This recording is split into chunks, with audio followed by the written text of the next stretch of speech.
So this is the QIAGEN's deck assembly procedure. So we're going to start at the beginning with labeling all the parts, and then I'll show you how to put them on the deck. So the first part we're going to look at is the tip chute.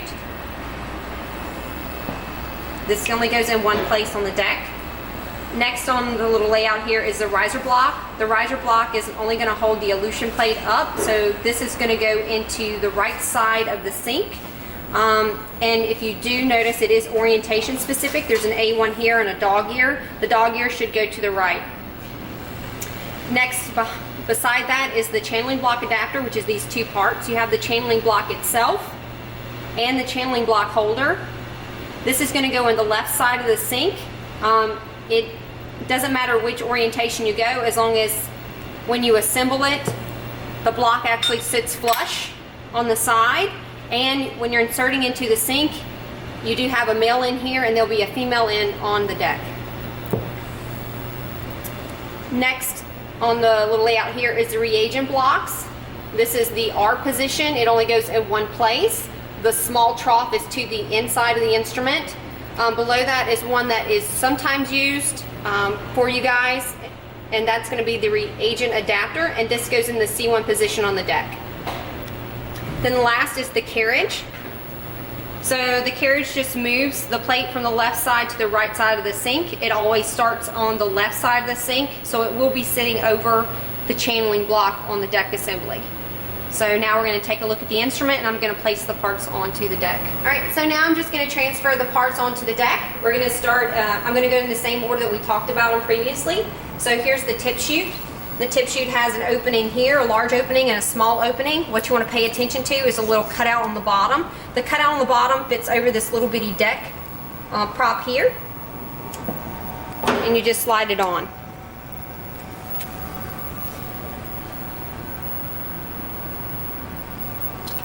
Right, next is the riser block. Sometimes these are super snug to get in and out. Typically I leave them in the instrument and only clean them periodically. It's not a part I take on an awful lot. But if you're going to put it in, make sure it does have, like I said, the dog ear to the right. There's a little bitty cutout here to allow vacuum into the sink, but it does need to sit flush to the bottom.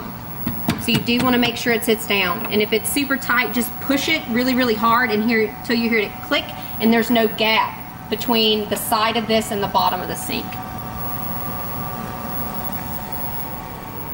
Next is the channeling block.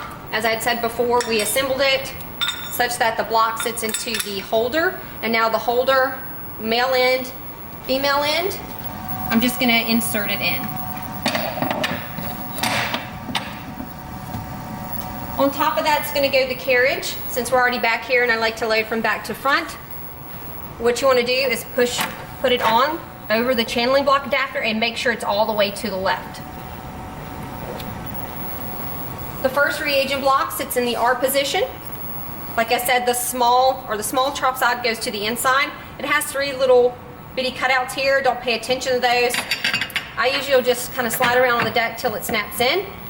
Like the riser block, this is one of the parts I only clean periodically, and typically if I have a buffer or reagent spill on there, that it has QIAgenic salts on it. So you shouldn't have to put that one on an awful lot. And then last is this reagent holder. On the deck in the B1, B2, C1, and C2 positions, you have these little bungees like flashlights. Anytime you put something into one of those positions or take them off, you're going to push into the bungee and down. So push in and down, and it should sit flush. Next, we're going to start loading consumables. So the first consumable we're going to start with is the tips. It should keep track of the tips, so if you have a partially used rack like this one, it should have stayed on the deck because you can UV it without any issues. So tips always go into the two positions here.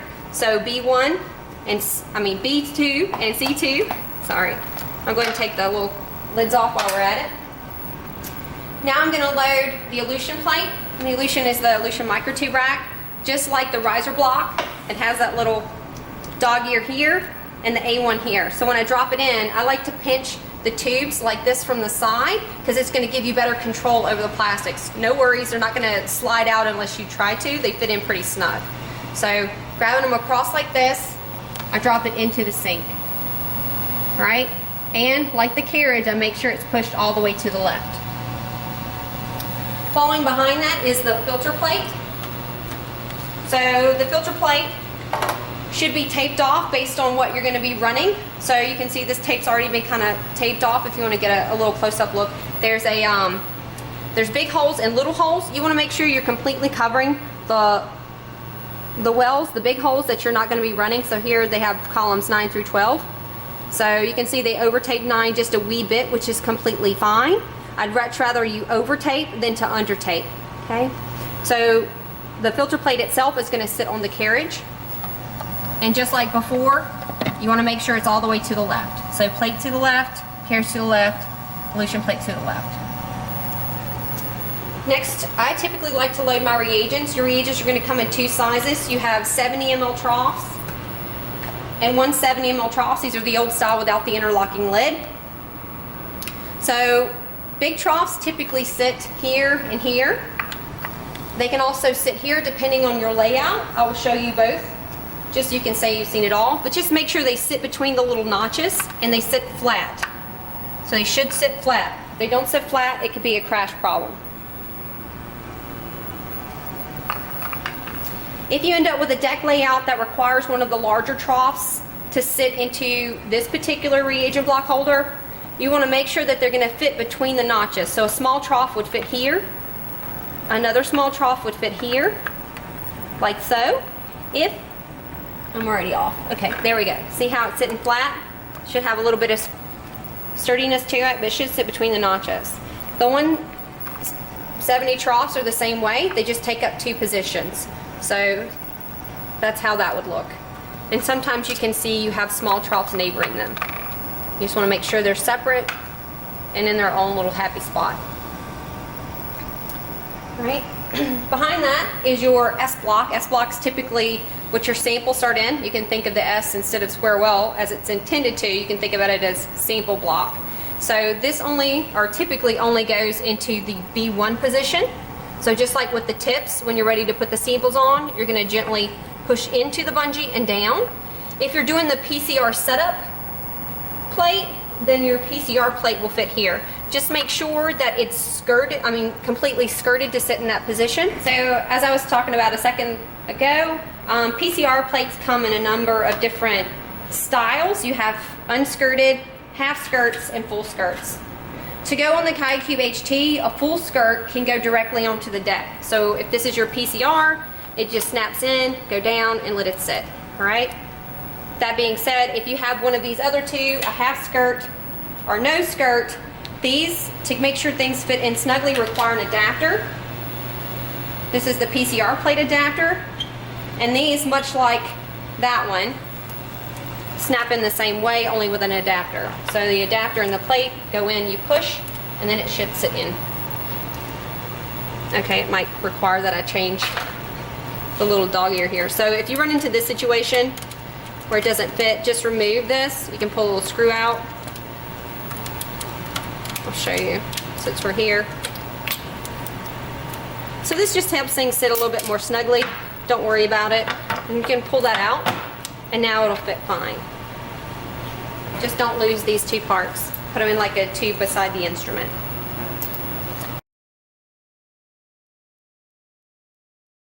So we've gone over how to set the deck up. The last thing we need to do is make sure that we have the correct number of samples, and the way our tape is taped off, the way our plate is taped off matches how it's laid out in the software. So we're going to focus on the software. We're not going to go into a whole lot of details. I'm only going to highlight the icons of interest here. So to get you started, the first thing you want to do is select your protocol. You'll typically have it come up when you launch the software with these 3 options. If not, you might be missing the Q one. So most people are running the same thing over and over again. So if you just go to the Recents tab and you select your protocol and open, you'll notice that it'll go ahead and reset the deck based on the layout that you're going to be using.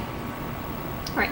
So once you have the right protocol selected, the next thing you want to do is to match your number of samples. Right now this has all 96 being run. As we had said, we only have columns 9 through 12 open for the run. So I'm going to go to the wizard hat. That's this button right here. I'm going to click on it, and that's what's going to launch the extraction wizard for selecting the number of samples. So you can cherry pick columns on and off. Red means they're selected as on. The missing color means that it's not being used. So since we're only doing 4, I'm going to clear all and just click the 4 we're going to be using. If you're running a protocol that's already been set, you have no issues with, you would simply select jump to end here, finish, and it should reset the deck. All right, if you were happy and you have enough tips, and the way to check if you have enough tips is if you click on the tip positions. You can see how I'm kind of hovered over here. It'll tell you over here if you have enough tips to do the run. If it says no, then you'd want to load a new rack here.